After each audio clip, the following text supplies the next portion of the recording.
Turabaramukije abakunzi ba Shalom TV tubahaye ikaze kuri uno musi mwiza Imana duhaye kugira ngo tunezereregwemwo. Tubagarukaniye rero ikiganiro ciza hano imbere yacu turi kumwe n'umutumire twagomba tumusabe atwidondore. Shalom shalom, amazina yanje nitwa Rukundo Pacifique, hama nkaba nagiriye ubuntu bwo gusangira intahe yanje namwe. Turabashimiye mwebwe mutwakiriye. Pacifique Rukundo urakoze cyane, turagwaye ikaze ariko baradukurikirana. Twizera tudakekeranya ko intahe yiwe iza kugira ico bafashije. Murabizi ko twama tubazana intahe twifuza ko inyuma yo kuzumviriza zifasha ubuzima bwacu guhinduka n'ubuzima bw'abazumvirije bien sûr. Alors Pacifique turagwaye ikaze, tugire ku Muri intahe yawe abadukurikirana nabo utangura ikiganiro kandi ugiheze. Imana ibahezagere. Karibu Pacifique. Murakoze cyane. Intahe yanje ishingiye ukuntu nahindutse mu rugendo rw'agakiza. Kubera nk'ikizwa sinashotse mpinduka, nabanje kubaho ubuzima budahindutse muga mu nyuma Imana irangirira ubuntu ndahinduka. Urugendo rwanje nyene rwatanguye, navukiye mu muryango w'abana batatu, hama nkaba ndumuhererezi. Babiri tuvukana kubw'amahirwe atari meza ntibabayeho, barapfuye. Ngiriga ubwo buntu mvukira muri uwo muryango, ntibari bazi Imana, ntibari bakijijwe, twabaruguru. Hama maze kuvuka mvuka mu buryo butangaje. Nkivuka abavyeyi banje, papa wanje yaciye apfa, amaze gupfa nsigarana na mama. Mama wanje nawe ntiyahavuye abandanya abaho, yarapfuye bamuhaye ishano. Ukuntu rero yapfuye, je yaragiye gukora nsigira umurozi, hama nsigiye umurozi aransigarana.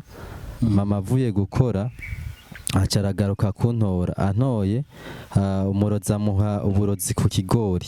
Ico kigori tugomba kugisangira, muga mama umurozi aranka ko mama mpako, baguma bagwana. Hama gutindaho mama yakiriye wenyene. Hama mama ashitse muhira abona bitanguye guhinduka, aravuga ati ni naka yampaye ikigori kandi Imana yamfashije, mba nahaye ko umwana wanje nawe akarya agapfa. Hama mama maze gupfa, jewe ndabaho, dusigara turi imfuvyi. Hama maze gusigara ndi imfuvyi, sinari mfise ingene nobandanya mbaho, ariko Imana irangirira ubuntu wo bavukana na mama arantora aranjana kuntunga. Hamaze kunjana kuntunga, mbiwe arandera, ndakura, nkurira mu bana badakijijwe, nkura mfise imico mibi, tugenda mwibarabara, ubuzima bw'abamayibobo. Ubwo buzima nibwo twari tubayemo. Mugabo haza kugera igihe dutandukana n'uwo muvyeyi yari yantoye, kubera yagomba amanuka i Bujumbura. Hama acambwira ko nosubira ruguru kwanza kugira abanze amenyere i Bujumbura ko azosubira kuntumako. Hama igihe kiragera arantumako, ndaza. Je nkizi Bujumbura narinzi nyene konje nka etazini nyene, kubera Bujumbura n'ahantu heza.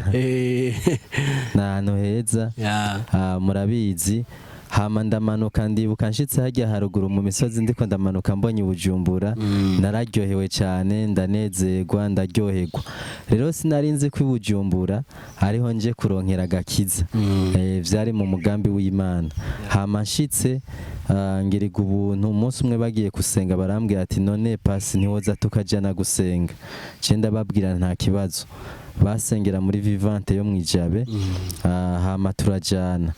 Umukozi w'Imana ariko arigisha ijambo ry'Imana yari Edimo Kivuye. Uko yigisha ijambo ry'Imana numva mu mutima wanje ndiko ndicuza. Je narinzi ko nkijijwe kubera nagenda gusenga nkajana n'abandi.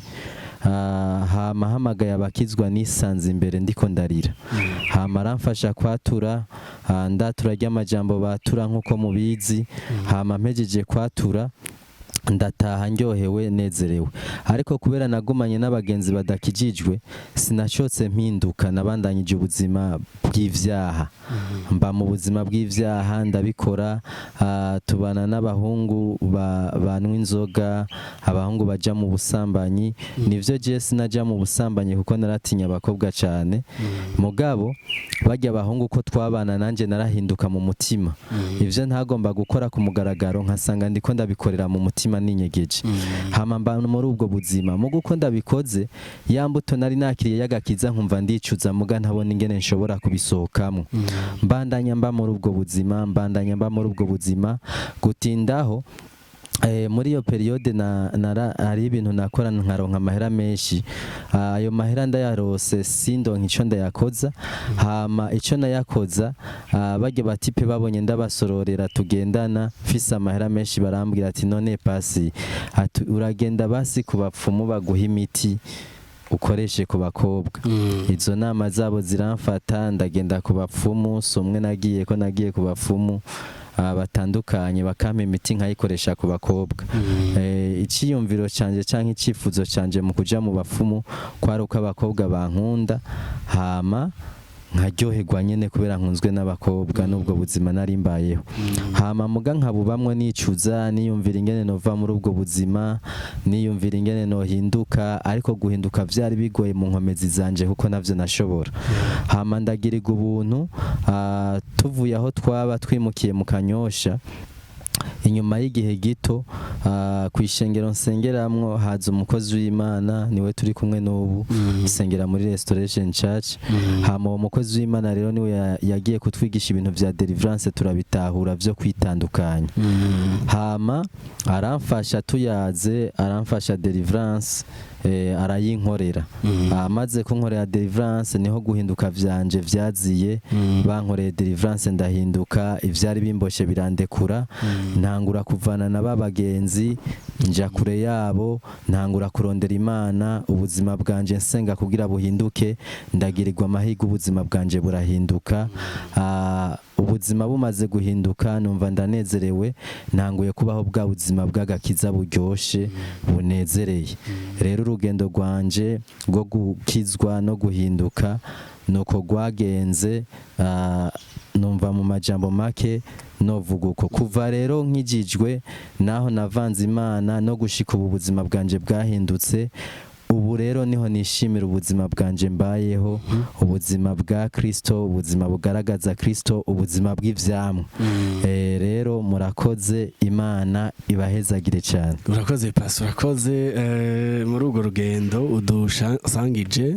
Urwo rugendo ntigobura utubazo two kwibaza cyane cyane umuntu ahereye aho mu bwana. Donc watubwiye ko uri umwana wa gatatu mu bana batatu. Hanyuma uratubwira ngene wabuze umuvyeyi mu buryo butangaje. Mbega ico gihe waruze ubwenge, ni ibintu wibuka canke ni ibintu ushaka kuba barakubwiye? Uravyibuka nk'ubu mama waje ico kigori, uravyibuka uwo muntu akimuha agomba kukiguha, uwo muntu akanka iki, ni ibintu wibuka neza? Mu bisanzwe kubera nari umwana muto, narense nk'imyaka 2-3 sinovyibuka. Mugabo barashoboye kubimbwira, barambwira ingene vyagenze. Hanyuma nuko murabuza abavyeyi, wavuze ko hatangiye kugenda mutama na mama carihuta aragenda. Imbere yo kuja gutungwa n'uwo muntu wobanza ukadusangiza ubwo buzima. Mbega ubwo mwari batatu, mwese mwashiye muja gutungwa n'uwo muntu, uko mwavukana muri batatu mwashiye mujahe? Eske harimwo bakuru bavuga bati reka tubanze twirere, ko hari ababura abavyeyi bakabanza kwirera, bakuru bagatunga abatoyi? Vyagenze gute? Tusangiza ubwo buzima. Murakoze kutubaza ico kibazo kubera nshengira ko ndavyagura sinavyaguye neza. Mu bisanzwe abavyeyi bamaze gupfa, murazi abana badakuze biragoye ko birera. Kandi mu muryango ntitwari tugwiriye ngo dufite abantu bifise badutunga, nabo twari dufise. Ariko abavyeyi bamaze gupfa kubera bose bapfuye mu buryo bwo kubaroga, je mu bisanzwe ndumuhererezi, hariho mukuru wanje, mukuru wa twese ariho, mugabo umukobwa ari hagati yacu nkurikira nawe ne Baramuroze yarapfuye. Muri babiri dusigaye turi babiri. Hama tumaze gusigara turi babiri, mama wanje akiriho bari baravuganye n'uwo mutante navuze yantunze baravugana kujya nyene muba muyaga muvukana umwe arabwira uwundi ati ninagutanga gupfa uzonderere iryo jambo rero iryo sezerano bagiraniye hagati yabo niryo ryaciye rikora mama amaze gupfa ujya mutante aca yiyumvira ko yontwara akandera jewe nkagenda hama mukuru wanje acasigara muri famiye yo kwa papa yasigaye muhira nuko rero twashoboye kubaho sinzi ko ndabisiguye yego ugisiguye neza cyane hanyuma nagomba kubaza vya mukugwa ntitubivuga ko mugo tuvuye kuri wewe urashitse mu muryango urumva yari umutante nivyo mugabo kandi kinogo c'umuvyeyi kiguma ari kinogo c'umuvyeyi mbega ushitse muri uwo muryango warumvise bien sûr ntibari bwakizwe wavuze ko wajana n'abandi gusa ico kinogo c'ubupfuvyi ico kinogo co kutagira abavyeyi carahagumye canke abavyeyi barashoboye kugerageza ku sinorova ko kuramparasa mubwo baragerageje kubaha abavyeyi batobaye urumva ikinogo nticyashoboye kuba cyo kuzura nkuko cyo kuzura murabizi umuntu abuze umuvyeyi umuntu abuze umuvyeyi bwa mbere abasa nk'umuntu aca atangura hari ikintu satana arema mu buzima bwiwe cyo kumutima umengo urakomantaye umengo n'abandi boba bariko baramufasha ntibangana n'abavyeyi biwe boba bariko baramutunga rero nanje nuko vyagenze vyanzaniye ikintu mu mutima cyo gukura umengo naratawe nyene naratawe nubwo ataco narimbuze ngo mani ico kinogo ku buryo ntakunda kuvugisha n'abantu narakunda kwikumira nkaba ahantu haje nyene nkapanga n'ibintu singombe kubigisha inama abandi kuko atabavyeyi nabonye hafi rero nubwo buzima nabayeho ariko ndashima Imana ubu buzima bwo guhinduka mu gakiza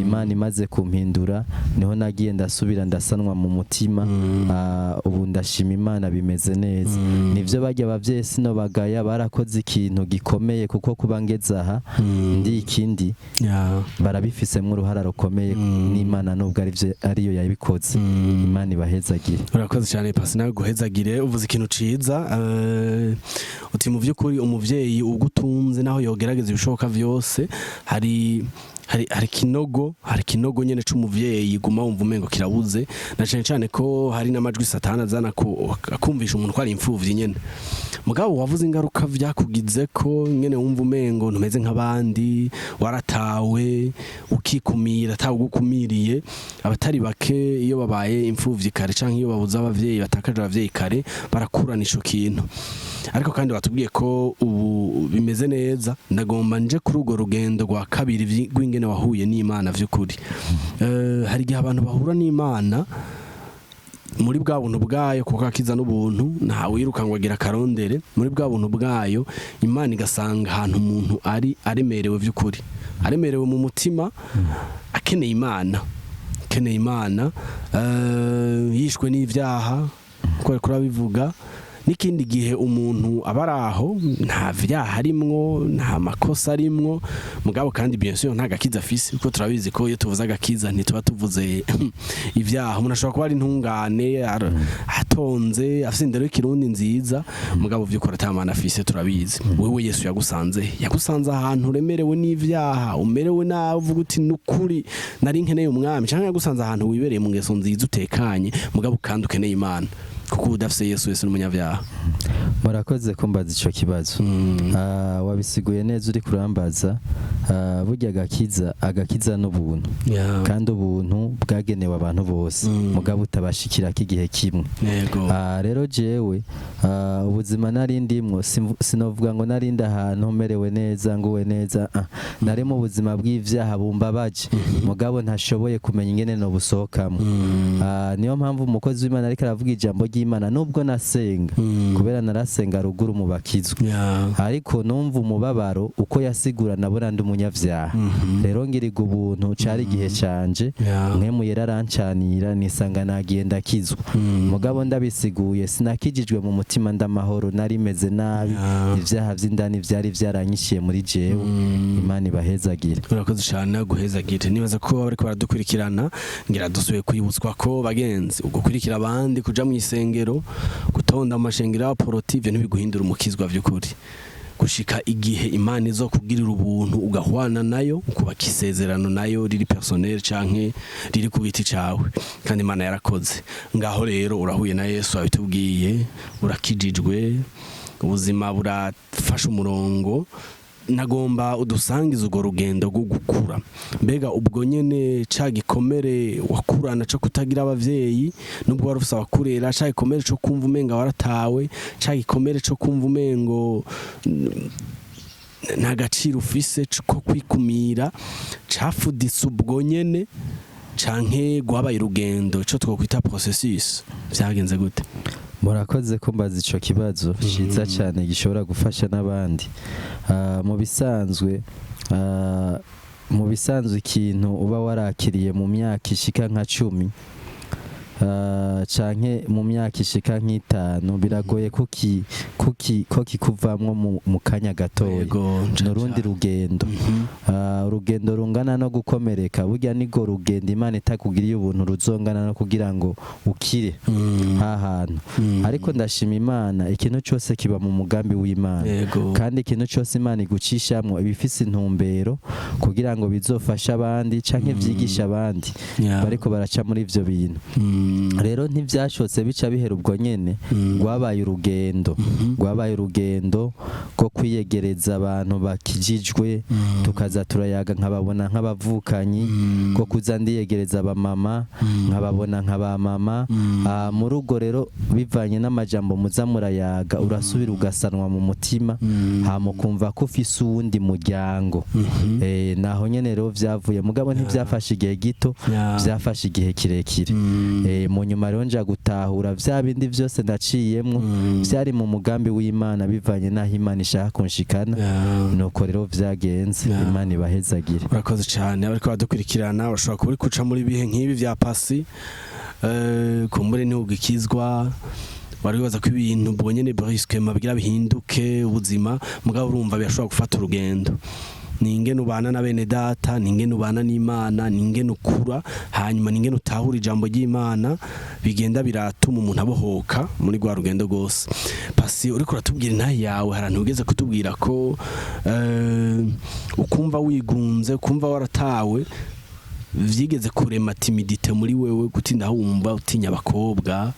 Hanyuma abagenzi babi wari ufise bakakugira n'inama ati nyawo na nyawo nasimba urondera uduti ku bapfumu. Hanyuma uratubwira ati Jesse n'umwe sina babiri, ngomba aho hantu se n'uhagura gatoyi.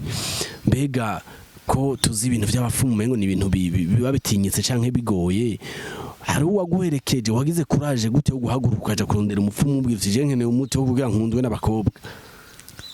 Murakoze kutubaza ico kibazo. Burya umuntu yafise ikibazo muri we agerageza kurondera inyishu y'ico kibazo afise, naho rimwe na rimwe usanga yarose inyishu atariyo. Mu bisanzwe ikibazo nari mfise, naratinya abakobwa. Hama mu gutinya abakobwa kwanje, umuntu ikintu cyo gukunda kiri muri we. Imana nico yaturemanye, gukunda no gukundwa. Rero naca nshaka gukundwa, muga kubera nari timide vyarangora ingene na approach umukobwa kugira nkunde. Hama abagenzi babonye amahera mfise arangiye agenda ku mupfumu, ntuzorindura nagira na eforo nini. Hama je naragiye ku mupfumu, kandi baranshinda sago, indasago sinzi ko muzizi. Baranshinda sago ku mubiri, baranshiramwe iyo miti yo kugira abakobwa bankunde. Nivyo muri ako kanya narabona bankunda kanya gato, mugabo sinagumana umunezero. Hama kugenda ku bapfumu naraherekezwa n'abagenzi, kuko abapfumu sinarinzi aho baba, sinarinda bazi, najanwa n'umuntu nawe yagiye yahazi. Ndibuka narigeze kuja ku mupfumu umwe, hama umupfumu ndamushikiriye, mbona atanguye gusevagura. Atanguye gusevagura, ndatinya. Muga kubera nari nakuranye wa mutima w'ubupfuvyi wa kera wo gutimba, naratimba je vraiment. Ndafise umutima wo gutimba ukuntu warangumyemwe naho wahindutse. Hama ndamushikiriye nyene ivyo bintu, ibintu yagira birantera ubwoba, muga ndikarma. Aranavugana n'ibintu ntabona, naratangaye cyane ibintu yavugisha ntabona bikamwishura. Rero nubwo buryo mugi cyari canjanye n'imiti y'abakobwa. Rero ndashima Yesu yankuye, Imana ibahezagire. Haleluya, haleluya. abadukurikirana ngira ngo barumva ububi bwa satani vraiment murabona umusore mwiza gutya akarinda kuja ku bapfumu bagiye kurondera umuti wo kugira kundwe kandi mu by'ukuri ntaho baba bafise kuko uko bari kurabivuga pasi muri twebwe Imana dushizemwo urukundo ko gukunda no gukundwa niko ruri no muri abo bashiki bacu muri abakobwa no barakeneye gukundwa barabishaka sivyo satani n'umuntu mubi cyane hanyuma ngaho rero urakijijwe simbire hajya wavuze ngene guhinduka gwabaye urugendo mugabo kandi wigeze kutubwira ko arakantu washizemo kigira introduction ya témoignage yawe y'ingene Yesu wamuvanze wakijijwe mugabo Yesu kamuvanga kandi turabizi ko ivyo birashikira abatari bake tugomba ahantu se no hagura gatoyi wamuvanga gutega pasi murakoze kumbaza ico kibazo hari abantu benshi biyumvira ko ukijijwe ukatura ukizera Yesu ubuzima bwawe babuhindutse complètement ariko ni kimwe navuga bugi ibintu bayemwe imyaka nka 10 canke 15 kugira mu kanya gato bice bifudika biragoye rero bijyanye nemba uba warabayemwe tarakizwa nivyo biguma bivyuka muri wewe kugira bigwanye kaga kiza wakiriye rero nanje nivyo vyanshikiye ngene namuvanga nakuze mbana n'abantu ruguru biba tukiba urumva umutima wo kwiba waguma muri jewe naho nawo ugwanye hama ikintu cy'ubusambanyi sinovuga ko nagigiriyemwo cyane ntarakizwa kubera ko murumva ko nakuze nyene urya mutima niwe nari mfise wo gutinya abakobwa naho vyari guca naho vyabi vyiyumviro bikabera muri jewe rero nubwo nagomba kubikora vyarangora muga mu mutima vyaragwira cyane mu mutima vyaragwira cyane hama bimaze kugwira urazi ingene bica bigenda rimwe na rimwe hari igihe uca usanga abajene baraba amafilme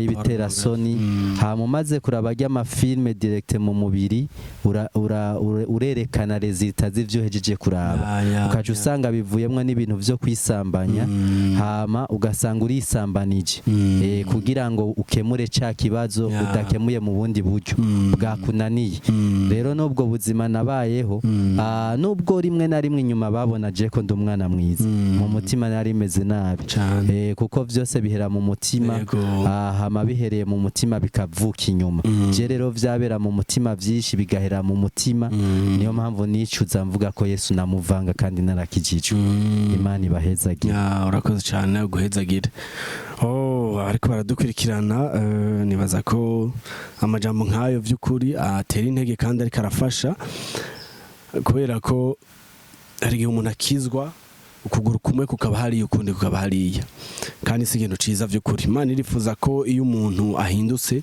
ubuzima bwiwe bwakira urwo rugendo rwo guhinduka nyene bwakira urwo rugendo rwo guhinduka hanyuma bukaba burebure umuntu agahinduka complètement ntavanga Imana hanyuma ikindi kibazo numva tutosiga inyuma pasi canke tutoreka kubaza wavuze ko hari igihe hageze aho utahura ibi bijanye n'ivya karande ibi bijanye n'ibintu bikurikirana umuntu vy'imiryango kumbura naho uza kudusangiza wasengewe hakaba deliverance ivyo bintu wabitahuye gute umaze kwigishwa watubwiye ivy'umukozi w'Imana watahuye ko umaze kwigishwa ivy'ibintu vya karande watahuye iki mu bisanzwe muri go rugendo rw'ivyari vyagushikiye vyose cyangwa vyashikiye umuryango watahuye iki murakoze kutubaza ico kibazo Imana ifashe ndabisigure neza kugira bifashe beshi mu bisanzwe gukizwa no kubohoka nivyo birakompletana muga biratandukanye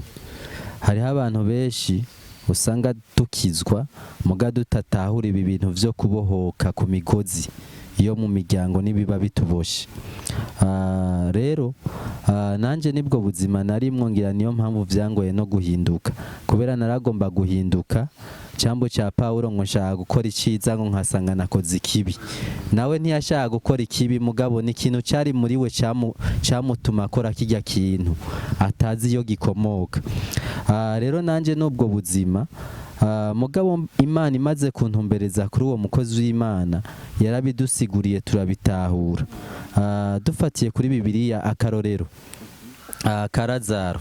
Lazaro yarapfuye nk'uko umuntu wese aba ari mu vyaha yarapfuye. Mugabo Lazaro amaze gupfa, Yesu araza akoreshwa igitangaza cyo kumuhamagara kugira ave mu mva. Ariko Lazaro nubwo Yesu yamuhamagaye yavuye mu mva aboshe. Nubwo yazutse yaraboshe, bisigura ko Lazaro nivyo yarakijijwe n'umwami, mugabe imigozi yari kimuriko. Niyo mpamvu Yesu yavuze ngo mumubohore. Rero hariho abantu bakizwa bakaca baba muri ubwo buzima bw'agakiza, mugaba kiboshe kujya kwa Lazaro.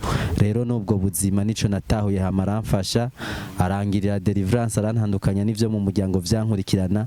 Mu bisanzwe bijya byose nariko ndavuga bikomoka mu muryango nuko ntaguye mu miryango usanga biriyo. Rero nivyo vyari bimboshe, aramfasha kwitandukanya n'ijya migozi, ndabohoka, hamama mu buzima Kristo yanteguriye bw'agakiza buryoshe. Imana ibahezagire. Nawe guhezagire. Turiko turasa n'abaja ku peut-être ngira mu kurangiza, hariho ikibazo kinje mu nce niyumvira, urasengewe hanyuma uranatahuye ko hari ibintu vya karande canke bifatanye n'umuryango, bifatanye na kahise, barakubwiye deliverance. Mbega kimwe muri vya vyamwa vyagaragara kera bitewe no kwiheba canke no kumva umuntu mengo yarahebwe yaratawe, cyakintu cyo gutinya abakobwa, cyo kutaganiriza abantu, cyakintu cyo gukora ibintu atawuhanuje, wotugira ku muri nk'ivyo bibiri vyavuye bihinduka muri gwa rugendo rwo guhinduka. Ubu umuntu aganiriza abakobwa agapasi yo Imana ibahezagire. Ubu ndaganiriza abakobwa urazeshera igapasi. Ndiko ndabisengera. Haleluya. Ndiko ndabisengera muganda afise isezerano. Ntihahindutse kimwe canke bibiri, vyarahindutse vyose. Ijambo ry'Imana rivuga ngo uyu muntu ari muri Kristo ababaye icaremwe gisha. Ivya kera biba bihise vyose bihinduka bishasha. Nubwo rugendo rero rwo guhindurwa tuba dushaka ko vyose bihinduka bishasha. Apana kimwe canke bibiri, nivyo tutaba tubona inyuma biri ndani mu mitima. Kristo yinjiye mu buzima bwawe bitegerezwa guhinduka. Rero ubu vyose vyarahindutse mu buzima bwanje. Simvuga ko nashitse ndacagwana, mugabo ubuzima ndimwe ndabunezererewe. Imana ibahezagire. Nawe guhezagire. Akabazo nibaza ko arakanyuma, watubwiye ko uburyo watakajemwe abavyeyi, yaba mama yaba papa ko bose bagiye mu buryo bwo kurogwa, mwari musige muri batatu muri imfuvyi, mugabo wavuze ko namushikawe ari hagati ya mwebwe aho ngo babiri musigaye, nawe nyene yahavuye yitaba Imana kandi nawe nyene arozwe. Birumvikana ko ugo rugendo rw'ubupfuvyi n'ivyo bibazo vyose iyo umuntu atarakizwa abafisa ababiharurako, kabaza ati kumbure bashobora kuba ari nabo banyi uzi nuwo yabigize, ushobora kuba ari n'uzi niwe yaduhekuye, niwe yishe mama, niwe yagize gute. Nagomba ndakubaze, umaze gukizwa waraparuvenye guharira abo bantu vy'ukuri? Imana ibahezagire kumbaza ico kibazo. Ni kibazo gikomeye kandi cyofasha abantu benshi.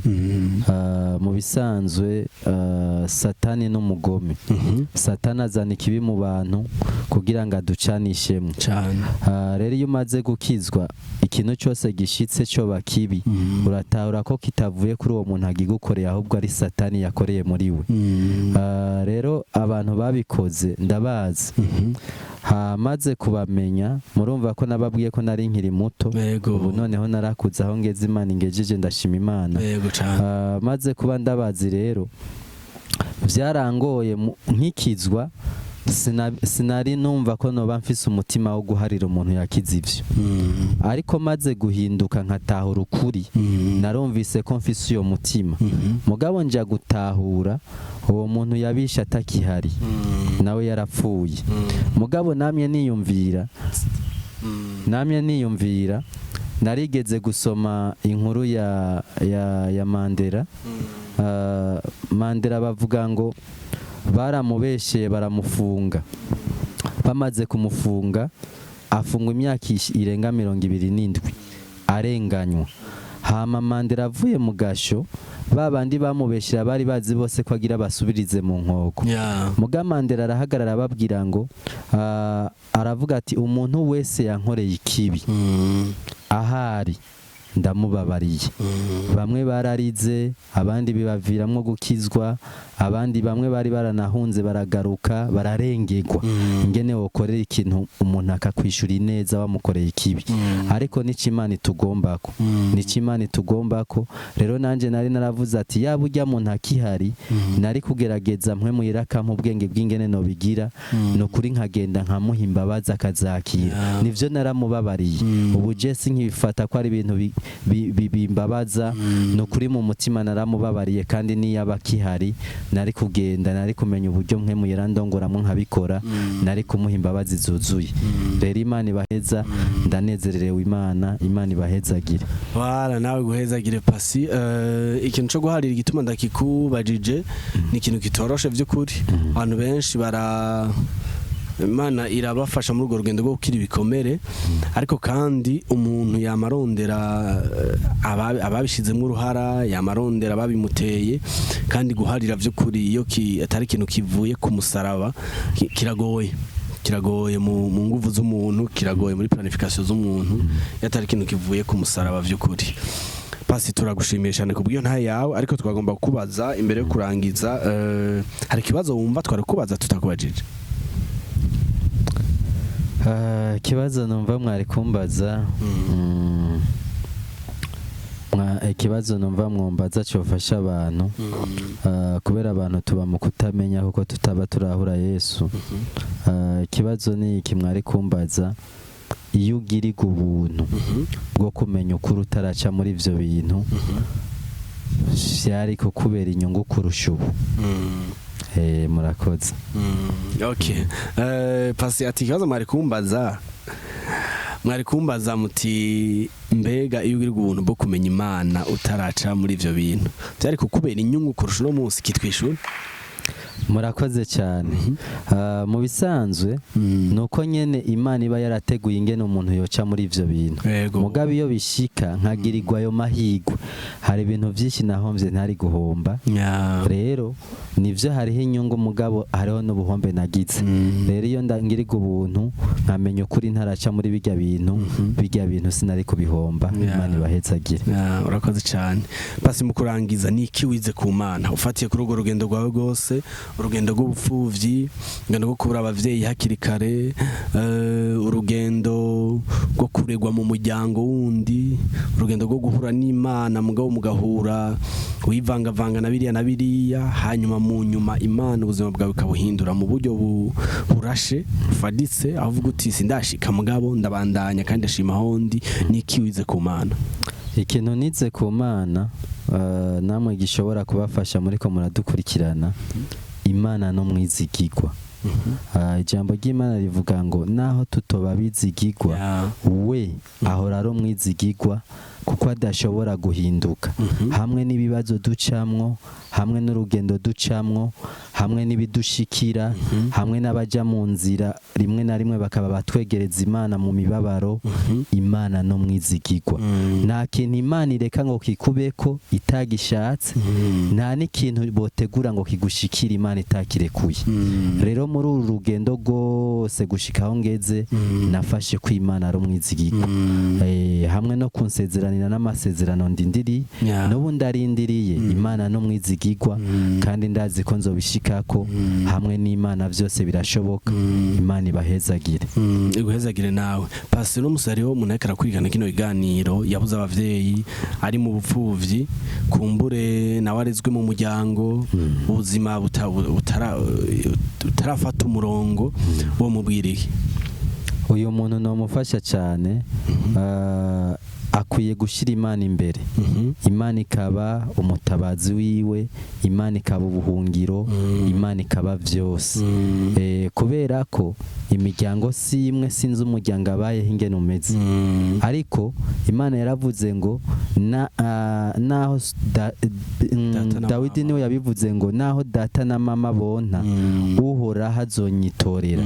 Rero iyo washize imbere Imana, iyo wahaye umutima wawe Imana ubuzima burimwo nikuremesha, kandi aho iba yarageze kukugeza irahakugeza. Rero no muhanura ko yogira vyose Imana Imana izomutabara. Imana ibahezagire. Uno munsi umuntu ariko ararondera ubutunzi, uno munsi umuntu ariko ararondera icubahiro, uno munsi umuntu ariko ararondera gushigwa hejuru aciye mu nzira z'abapfumu, wo mubwiriye uyu muntu ntaratahura ukuri. Ntaratahura ukuri kuko ibibi byose duhahamukira. Salomo niwe yabivuze neza ngo nsanze ari ubusa gusa. Mu bisanzwe yaretse guhitamwo icyangombwa, aja guhitamwo ibitagira ikimazi.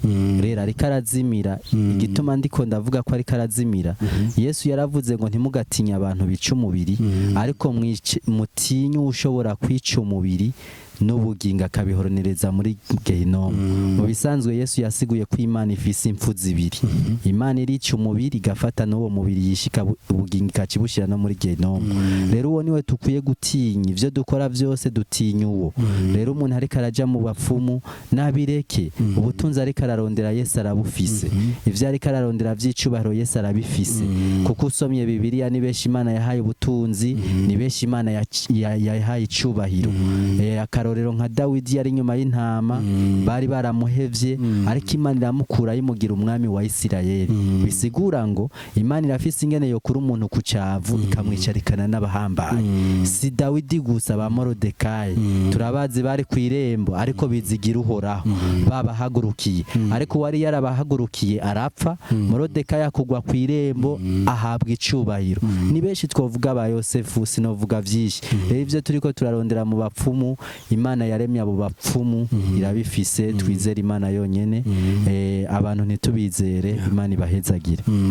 No munsi umuntu yakijijwe, ashobora kuba umujene canke umuntu akuze, ariko aragwa vyuka kumbura inzoga ntaraziheba, vyanse aracesanga mu kaboregwe, abasenga ntavyo bazi, arashibunda akanywa agatabi, mugabo arafise inyota y'Imana ntibirahera complètement, nawe ari mu buzima bwo kwivangavanga.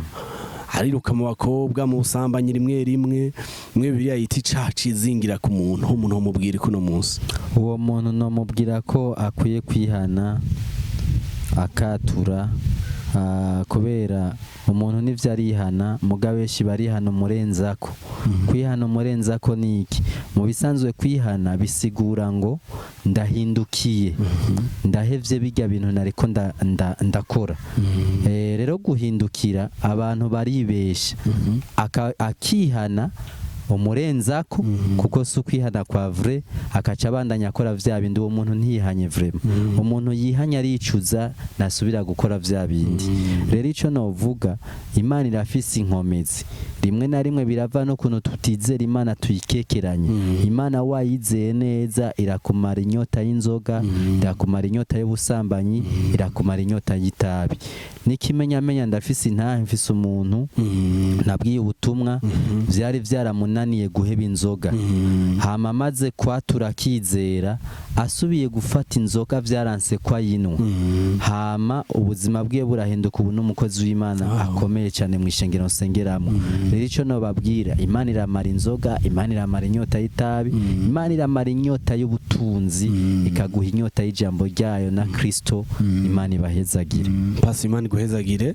Turagushimiye ku mwanya wawe waduhaye. Twizeye tuhakekeranya ko iyi ntahe izofasha abatari bake. Sinzi ko akajambo kanyuma se kurangiriza ko turangiza. Murakoze cyane. Akajambo kanyuma, wewe uri kurankurikira, sanzwe ndumuvuga butumwa, urumva sinogenda ntafashije abantu bumva ko bova mu byo barimwo canke umutima wabo bakawuha Kristo.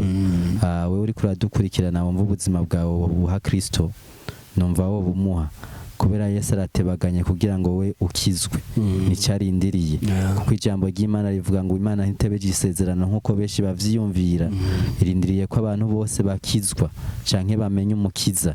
Rero no gufasha mu isengesho ry'imisegonda mikeya ko tugiriye ubuntu, hamukizera Yesu. Namajambo ngira ndagufashe, hama uyature wizeye, wizera ko Kristo aje guhindura burundu ubuzima bwawe. Ijambo ry'Imana rivuga ngo kuko ni waturisha kanwa yuko Yesu ari umwami, ukizera mu mutima yuko Imana yamuzuye imukuye mu bapfuye, uzokizwa. Kuko umuntu yizeresha umutima akaronka kugororoka, akaturisha kiwe kanwa akaronka agakiza. Reka rero ndagufashe muri aya majambo, wizeye mu mutima kugira uronka agakiza. Subiramwo uti, mwami Yesu, ndemeye ko ndi umunyabyaha, ndizera ko wapfuye ku musaraba kubw'ibyaha byanje, amaraso wamenye yeza atunganye ibyaha byanje byose, umfute mu gitabo cy'abanyabyaha, unyandike mu gitabo cy'ubugingo.